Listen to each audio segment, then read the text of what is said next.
কুড়িগ্রামের রৌমারীর রাজীবপুরে আউশ ধানে ব্যাপক ব্লাস্টে আক্রান্ত দিশেহারা কৃষকরা। তাদের অভিযোগ, কৃষি অফিস থেকে তাদের দেখভাল করা হচ্ছে না। কুড়িগ্রামের রৌমারী প্রতিনিধি মাজহারুল ইসলামের প্রতিবেদন, জানাচ্ছেন ফয়সাল মাহমুদ।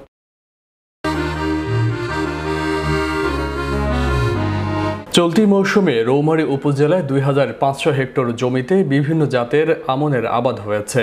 পাশাপাশি চর রাজীবপুর উপজেলায় 500 হেক্টর জমিতে আউশ ধানের চাষ করেছে কৃষকরা। দুই উপজেলা আউশের এলাকায় গিয়ে সরজমিনে ঘুরে দেখা গেছে ছত্রাকজনিত নেক ব্লাস্ট রোগের ব্যাপকভাবে আক্রমণ করেছে। এই কারণে ধানের শীষ শুকিয়ে চিটা হয়ে যাওয়ায় দিশেহারা হয়ে পড়েছে আউশ ধান চাষিরা। ক্ষেতের ধান নষ্ট হয়ে যাওয়ায় বিপাকে পড়ে কৃষি কর্মকর্তাদের দুষছেন কৃষকরা। এই আমন মৌসুমে বৃষ্টি না থাকায় বোরো ধান চাষের সমান খরচ বহন করতে হচ্ছে আউশ চাষিদের। চাষিরা বলছেন, এবার যেভাবে খরচ হয়েছে এ খরচ উঠাতে লোকসান গুনতে হবে, এমন দুশ্চিন্তা রয়েছেন তারা। আগে তাও একটা বিএস ছিল, মাঝে মধ্যে আসছে। এখন যে বর্তমান বিএসকে আমরা চিনিও না, তারা আমাদের খোঁজ খবর নেয়ও না।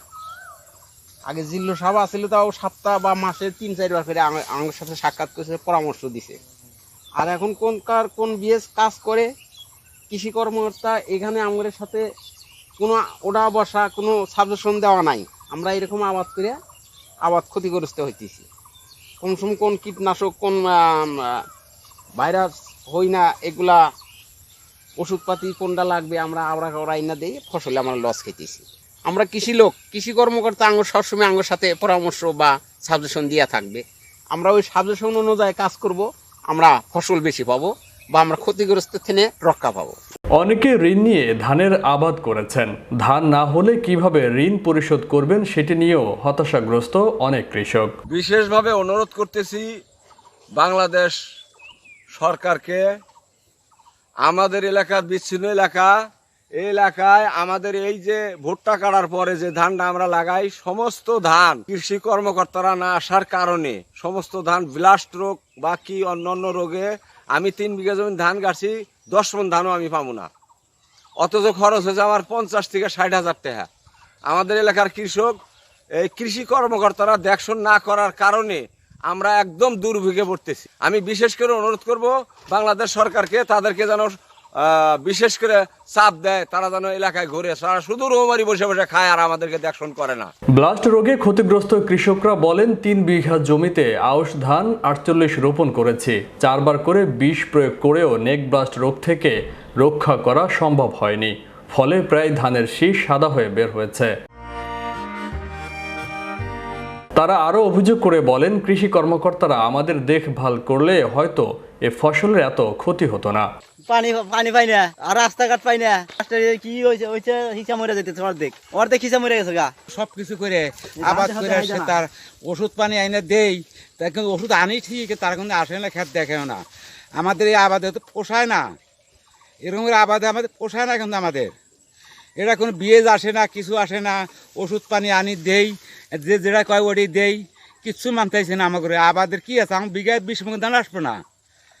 আমাদের 62-70 বিঘা 20 মণ ধান আসে না। এ বিষয়ে জানতে চাইলে রৌমারী উপজেলা কৃষি কর্মকর্তা কাইয়ুম চৌধুরী বলেন, এবার বৃষ্টি না হয় নেক ব্লাস্ট এবং মাজরা পোকায় আক্রমণ করছে। এ বিষয়ে আমরা কৃষকদের সবসময় পরামর্শ দিয়ে আসছি, যাতে করে কৃষকরা ক্ষতিগ্রস্ত না হয়। এই বড় মৌসুমে প্রায় ধান কর্তন সমাপ্তির দিকে আমাদের 9525 হেক্টর জমিতে এবার বড় ধানের আবাদ হয়েছে। ইতিমধ্যে আমাদের 90% ধান কর্তন হয়েছে, কিছু ধান মাঠে রয়েছে। এবার কৃষক, যেহেতু আবহাওয়া খুব ভালো ছিল, কৃষক আশানুরূপ ফল পেয়েছে। আশা করছি যে আমাদের আর এই সপ্তাহখানেকের মধ্যে যে বাকি ধানটুকু রয়েছে সেটি কর্তন হয়ে যাবে। এবং আমাদের চলতি, যেহেতু এটি খরিফ ওয়ান মৌসুম চলছে, চলতি খরিফ ওয়ান মৌসুমে আমাদের মাঠে এখন বর্তমানে আউশ রয়েছে। আউশের আমাদের লক্ষ্যমাত্রা যেটি ছিল 2145 হেক্টর, আমরা সেটা অর্জন করেছি। এবং বর্তমানে মাঠ পরিস্থিতি খুব ভালো। বিচ্ছিন্নভাবে কিছু জায়গায় হয়তো বা কিছু মাজরা পোকার লক্ষণ দেখা দিচ্ছে। আমরা মাঠে তৎপরতা আমাদের রয়েছে। উপসহকারী কৃষি কর্মকর্তা সহ আমরা যারা রয়েছি, তারা মাঠে সার্বক্ষণিক বিচরণের মাধ্যমে সেগুলো পরামর্শ প্রদান করছি। তবে কৃষকরা যেন ক্ষতি কাটিয়ে লাভের মুখ দেখতে পায়, সেই ব্যবস্থা করবে ঊর্ধ্বতন কর্তৃপক্ষ, এমনটাই চাওয়া এ সকল প্রান্তিক কৃষকদের।